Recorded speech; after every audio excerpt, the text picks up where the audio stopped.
And we do have some breaking news to tell you about. NewsNation just confirming Democratic Representative Adam Schiff of California calling for President Biden to drop out of the presidential race. He is now the latest top Democrat to call on the president to step aside. Correspondent Kellie Meyer is following this breaking news for us live outside the White House. Kellie, when we talked about it during your report, these calls are not stopping. This is certainly not the news the president's team wants to hear. Yeah, and it was just what we were talking about this week, Nichole. We were saying that there was a brief pause in this because of the events of the weekend, but we were expecting this to pick back up again with the president going back on the campaign trail.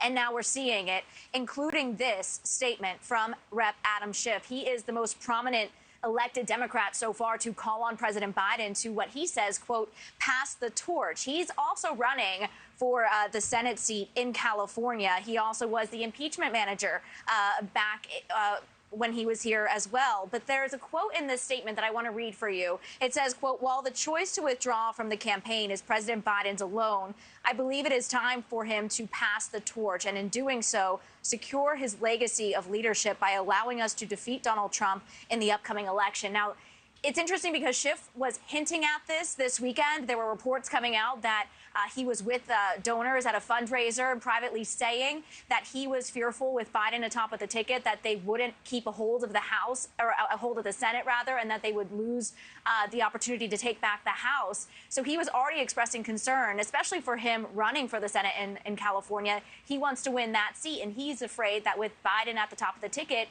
everybody down ballot will also lose, including Biden in the presidency. So it's really interesting to see this statement come out today and then to see who follows, because as we said, he is a prominent elected Democrat on Capitol Hill. He served as impeachment manager.